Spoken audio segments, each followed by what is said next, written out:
Hello peeps and peepettes, and welcome back to the Secluded Paradyme number 11 featuring Mankind. And before I left, I was talking about Mankind in the back end of 1998 when he was in the WWE. As mentioned, after SummerSlam 1998, when he and Kane lost the tag team titles and Kane pretty much beat the hell out of him, Mankind was tricked by Mr. McMahon. And remember, him and Mr. McMahon had a previous relationship when he was Dude Love earlier that year, leading into the Over the Edge pay-per-view with him and Austin. But now we're talking about him as Mankind. He's even more deranged as ever. No matter what you may tell him, he's probably going to believe it. He's gullible, and he'll pretty much believe anything you tell him. So Mr. McMahon, after having a fallout with his son Shane, wants Mankind to be his new son. And he presents Mankind with the brand new beat up version of the Winged Eagle belt, otherwise known as the WWE Hardcore Championship. And he gives him this new belt, and he becomes the WWE Hardcore Champion as if he's the WWE Champion. He wears suits that are not even tucked in. His shirt's not tucked in. Everything is pretty much half done. He even shaves while still having the mask on. He now has a bow tie. He's bow tied his hair. It was just an interesting, deranged, crazy character that's so typical of WWE attitude. And this eventually leads into him as the Hardcore Champion. And keep in mind, the Hardcore title, you know, if you had a low rank in the Hardcore title, maybe 2 weeks, you know, let alone 2 months. But he had the title for a good bit, and he carried the title all the way on to wrestle to the Survivor Series Deadly Game in 1998. Awesome pay-per-view, I might add. If you haven't checked that out, definitely go do that. Probably one of the last great Survivor Series pay-per-view events. But nevertheless, he goes into this tournament to crown a new WWE champion, World Wrestling Federation champion at the time. And he eventually wins 3 matches. And you needed 4 unless you had a bye. I think The Undertaker and someone, I forgot who it was, had a bye. It may have been, I don't think it was Austin. It was The Undertaker and somebody else had a bye. But anyway, he wins 3 matches, and he has to win 4, and this eventually leads to him and The Rock facing each other. Now, apparently, if you saw this pay-per-view, it was booked so damn well.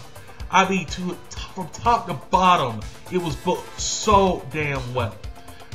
The WWE had us believe that Shane McMahon was a face, that he could do no wrong, and that he would really be on the side of good instead of evil.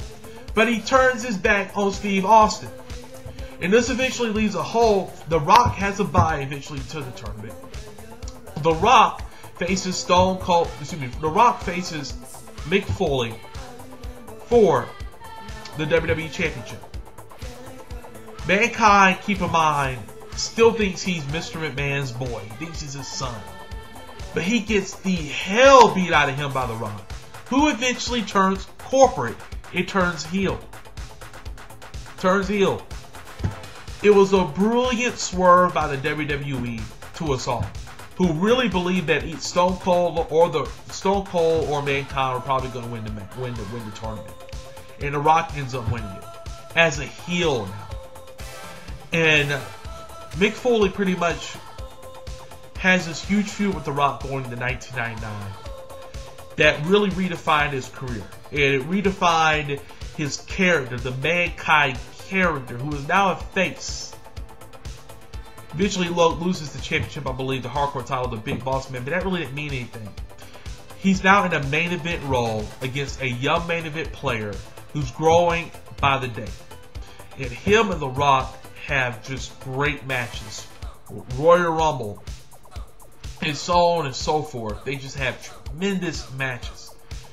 And this eventually leads to Mankind winning the WWE Championship in January of that year. Now, many of you do know the story with Tony Schiavone basically giving away giving away the match, which was just absolutely stupid by WCW's part, because they actually had something people wanted to see in Goldberg. I believe it was in the Georgia Dome. It may have been the finger point of doom day, I don't remember, but anyway, it was a horrible show. And then you had Mankind winning the WWE Championship. I have to admit, I marked out loud when I saw this. Because this guy who had clawed his way into the WWE, now is a WWE champion. You had DX in the ring. You had Steve Austin interfering, causing The Rock the title. You know, you had the corporation there. It was just a tremendous night. And seeing the dude run around with the WWE title in his right hand, just going nuts around the ring, and seeing DX, Triple H, and those guys holding him up in the middle of the ring was just a really cool sight to see. You know, the guy had just busted his ass for so many years, and it was really good to see the dude win the championship. And although he didn't have it long, and he eventually won it again, and then he lost it again, make a long story short, Mick Foley is a 3-time WWE champion, and he pretty much did all of those as the Mankind character. And you got to give the guy props. He definitely deserved it. It was a very good change of scenery, and it gave The Rock even more momentum heading into his feud with Steve Austin at WrestleMania 15. But, you know, Mick Foley has had a lot of good angles in 1999 with the Mankind thing. As I mentioned, his character just blew up. His book came out. His first book came out, which just sold a lot of copies. He had a great deal with Chef Boyardee.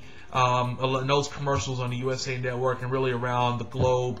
The dude, just like I said, he just blew up, and he became more than just Mankind.